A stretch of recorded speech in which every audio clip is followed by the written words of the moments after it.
Hello বন্ধুরা, কেমন আছো তোমরা সবাই? আশা করি প্রতিদিনের মতন তোমরা খুব ভালো আছো। বন্ধুরা, আমাদের প্রত্যেকের ঘরে দেখবে অনেক সিনথেটিক ব্লাউজের পিসগুলো থাকে। সেইগুলো হয়তো আমরা বানাই না, বা অনেক পুরনো ব্লাউজ পিস আছে, সেগুলো আমরা কি করব বুঝতে পারি না। আজকে অমনি একটা আইডিয়া নিয়ে তোমাদের কাছে চলে এসেছি। শুধুমাত্র একটা ব্লাউজ পিস দিয়ে আজকে তোমাদের আমি করে দেখাবো। আশা করব আজকের ভিডিওটা তোমাদের খুব ভালো লাগবে। তো কত সহজে এই জিনিসটা তৈরি করছি তোমরা দেখতে থাকো। এখানে দেখো একটা সিনথেটিক ব্লাউজের পিস আমি নিয়ে নিয়েছি। সিনথেটিক ব্লাউজের পিস এতটাই হয়, 70 সেন্টিমিটার 80 সেন্টিমিটার। আমি এখানে দেখো এইভাবে কেটে নিয়েছি। মেজারমেন্টটা আমি তোমাদেরকে পরে বলে দিচ্ছি। এখান থেকে একটু কাপড় কাট করে রেখে দিলাম, আর এখানে আমি মেন ফেব্রিকটা নিয়ে নিয়েছি।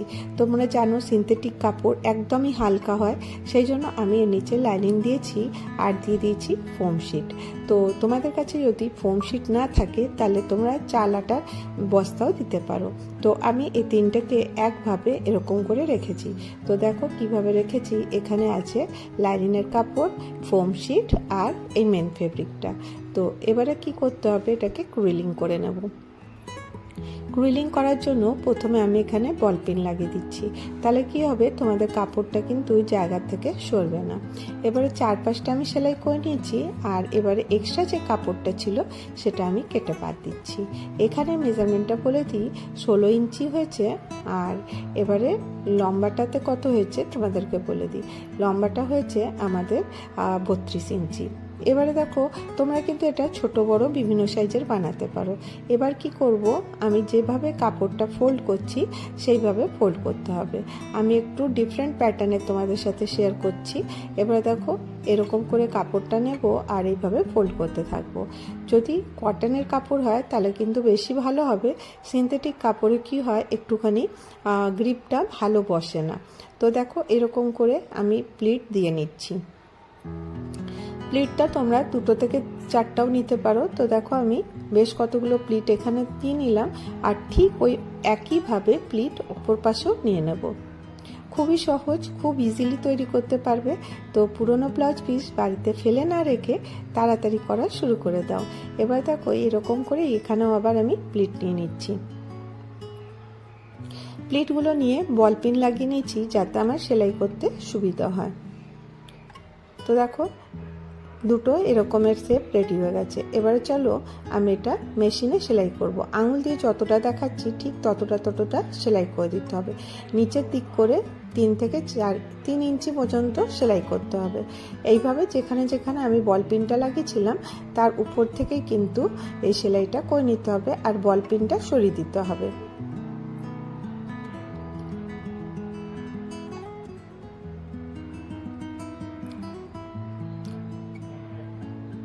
এইভাবে দেখো আমি দুদিকেই করে নিলাম। এবারে এখানে দেখো রেডি হয়ে গেছে। এটা আমি সরিয়ে রাখবো, আর এর থেকে যে কাপড়টা কিছুটা কেটে রেখেছিলাম সেটা এবারে ব্যবহার করব। তো এখানে নিয়ে নিয়েছি সেই কাপড়টাই। সেই কাপড়টার কোনো মেজারমেন্ট আমি এখানে বলছি না, এটা তোমরা নিজেদের হিসাব মতন করতে পারো। এবারে এটাকে আমি 5 বরাবর কেটে নেব।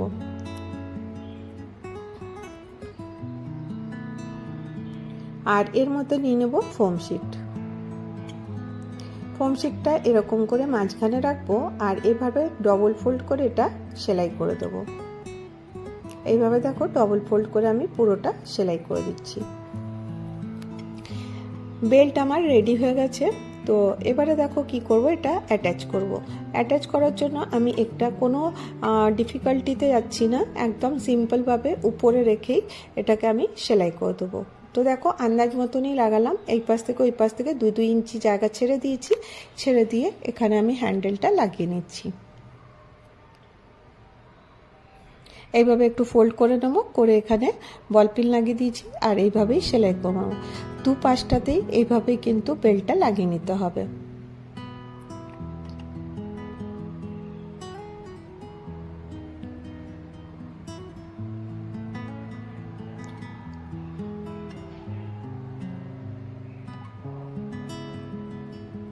এইভাবে দেখো এটা রেডি করে নিলাম। এবারে এটা যখন ডবল করে নেব এমনি শেপ হবে। এবারে দেখো এখানে আমি এই সেলাই করে নিয়ে চলে আসছি। আর এটা সেলাই করার পরে উপরটা কিন্তু দেখা যাচ্ছে। তো প্রথমে আমি কি করব, এখানে একটা কাজ করব, এর মধ্যে এখন জিপ লাগাতে হবে। তো প্রথমে আমি জিপটা রেডি করে নিয়েছি, এখানে রানার লাগানো আছে। আর দুপাশে একটু ছোট ছোট কাপড় আমি জয়েন করছি এইভাবে। তাহলে কি হবে, তোমাদের যখন আমরা সেলাই করব জিপটা সেলাই করতে সুবিধা হবে। আর এতে কি হবে, তোমাদের জিপটাও খুব মজবুত হবে। এই রকম করে দেখো আমি জিপটাকে কভার করে নেব। এতে কি হবে, তোমাদের জিপটা একদম পারফেক্ট হয়ে যাবে। আর এই পাশ ওই পাশ থেকে খুলবেও না। আর যতটা লাগবে রেখে দিয়ে এক্সট্রাটা আমরা কেটে দিতে পারবো। তো দেখো এইভাবে জিপটাকে সোজা দিকটা নিচের দিকে আর উল্টো দিকটা উপরের দিকে করে আমি এইভাবে রাখবো, রেখে উপর থেকে সেলাই করে দেবো। এইভাবে যেভাবে আঙুল দিয়ে দেখাচ্ছি ঠিক সেইভাবেই সেলাই করে দিতে হবে। তো চলো প্রথমে আমি এটা সেলাই করে নিই। সেলাই হয়ে গেছে। এক পাশটা সেলাই হয়ে যাওয়ার পরে দেখো এখানে আমি এভাবে নিচের দিকে এরকম করে রেখে দেবো। আর স্ক্রিনে তোমরা দেখতে পাচ্ছ কিভাবে করছি। আর এবারে আমি এখানে নিয়ে নিচ্ছি একটা লেসটা সুন্দর দেখাবার জন্য। কারণ দেখো উপরে আমি হ্যান্ডেলটা জয়েন করেছিলাম, সেটা দেখা যাচ্ছিল, ভালো লাগছিল না। যদি তোমাদের কাছে পুরনো শাড়ির পার্ট থাকে বা বর্ডার থাকে সেটাও তোমরা এখানে অ্যাটাচ করতে পারো। এইভাবে দেখো আমি এরকম করে এখানে এটা লাগিয়ে নেব। দু পাশটাতেই এরকম করে রেডি করে নেব, তারপর অপর পাশটা সেলাই করে দেবো। তো কিভাবে করছি দেখো, এরকম করে জিপ লেসটা এর মধ্যে অ্যাটাচ করে নিচ্ছি।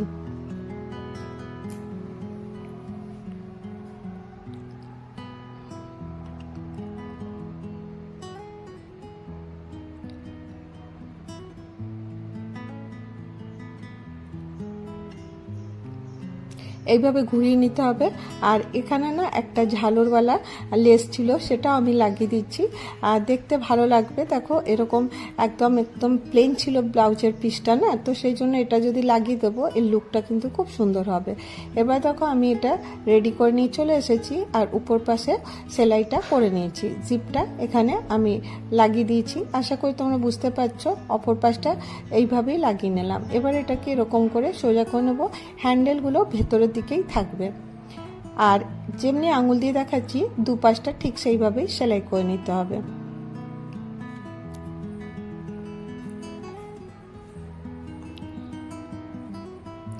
এইভাবে অ্যাডজাস্ট করে সুন্দর করে এটাকে সেলাই করে নিতে হবে। সেলাই হয়ে গেছে, দেখো দুপাশটা সেলাই করে নিয়েছি। এবারে আমি এখানে কি করব, জিপটা ওপেন করব। যেখানে জিপটা বন্ধ ছিল এখান থেকে জিপটা একটুখানি ওপেন করে নেব।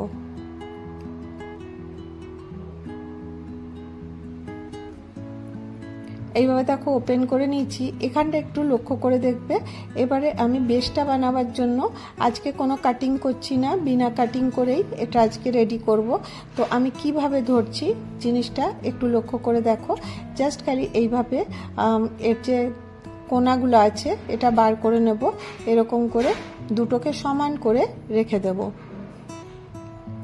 এবারে দেখো স্কেল নিয়ে নিব, স্কেল নিয়ে এর মেজারমেন্টটা করে নেব, কারণ এটা যেন দুপাশটা একই রকমের হয়। এখানে আমি 3 ইঞ্চিতে দাগ দিয়ে দেব। এই পাশটা যেভাবে করব অপর পাশটা ঠিক ওই মেজারমেন্টেই দাগটা দিয়ে নিতে হবে।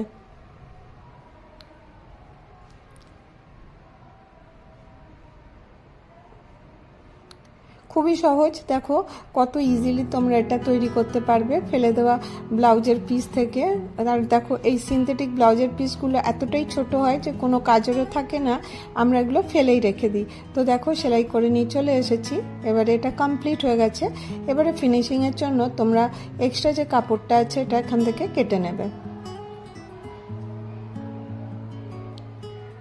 দুপাশটা এইভাবে কেটে নেব। এবারে দেখো এটা ফিনিশিংয়ের জন্য যে কোনো লাইনিংয়ের কাপড় বা ব্লাউজের কাপড় যদি এক্সট্রা থাকে এর থেকে একটু ছোট ছোট টুকরো করে নেব পাইপিংয়ের জন্য। এতে কি হবে, তোমাদের রাফ এজেসগুলো আর দেখা যাবে না, আর ফিনিশিংটাও খুব সুন্দর হবে। এইভাবে ফোল্ড করে অপর পাশটা এরকম করে সেলাই করে দেবো। সবগুলো পার্টি আমি এইভাবে কমপ্লিট করব।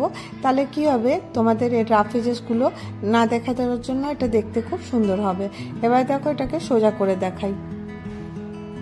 কত বড় একটা শপিং ব্যাগ রেডি হয়ে গেছে, আর লুকটাও কিন্তু খুব সুন্দর হয়েছে। তোমরা সাজুগুজু করে এই ব্যাগ নিয়ে কিন্তু শপিং করতে যেতেই পারো, কারণ আমরা যখন আজকাল বাজারে যাই আমাদের তো ক্যারি ব্যাগ দেয়ই না। আর এরকম যদি একটা সিম্পল ব্যাগ থাকে এর মধ্যে তোমরা অনেক শপিং করে আনতে পারবে। আর এটা অনেকটা মজবুত না হলেও কিন্তু কাপড় চোপড় নিয়ে আসা যেতেই পারে, কারণ এটা একদম খুব হালকা কাপড়ের তৈরি হয়েছে, সেই জন্য এতে কোনো ভারী জিনিস তো আনা যাবে না। কিন্তু শপিং করার পরে যে জামা কাপড়গুলো থাকে মল থেকে যখন আমরা জামা কাপড় নিই তখন কিন্তু ইজিলি এর মধ্যে তোমরা রেখে আনতে পারো। আর দেখো লুকটাও অনেকটা সুন্দর হয়েছে। আর এই জন্য এর মধ্যে কোনো পকেট দিলাম না, জাস্ট খালি এর মধ্যে কাপড় আনার জন্য। তো আমি তোমাদেরকে নিয়ে দেখিয়ে দিই কীরকম লাগছে। তো দেখো অনেকটা বড় হয়েছে, অনেক কাপড় কিন্তু এর মধ্যে চলে আসবে, নিতেও সুবিধা হবে। কেমন লাগলো তোমাদের আইডিয়াটা জানাতে ভুলো না। যদি তোমাদেরকে ভিডিওটা ভালো লাগে তাহলে অবশ্যই একটা করে লাইক করো, অনেক ভালো লাগলে চ্যানেলটাকে সাবস্ক্রাইব করতে ভুলো না। আজকের ভিডিও এতটাই, আবার দেখা হবে নেক্সট ভিডিওতে। ভালো থেকো, সুস্থ থেকো, বাই বাই।